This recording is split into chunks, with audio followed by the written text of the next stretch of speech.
Sadece görevini yerine getirmek istemişti, silahlı kavganın ortasında kaldı. Bu silahlı kavgada kalbinden vurularak şehit oldu.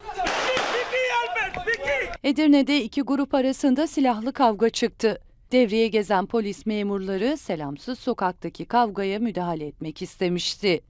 Ancak bu sırada taraflardan birinin silahından çıkan kurşun polis memurunun kalbine saplandı. Ondan sonrası kargaşa ve acı. Kanlar içinde yere yığılan polis memuru hastaneye kaldırıldı. Ancak çabalar onu kurtarmaya yetmedi.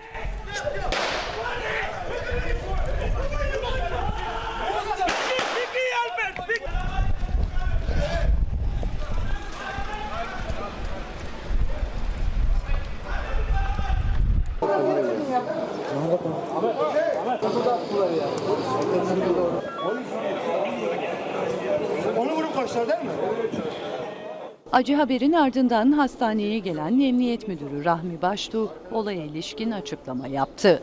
Meydana gelen müessif bir hadisede olaya müdahil olan arkadaşımız olayı meydana getirenler tarafından yaralanıyor. Olayla ilgili suç failleri ve suç aletleri elimizde soruşturmamız devam ediyor.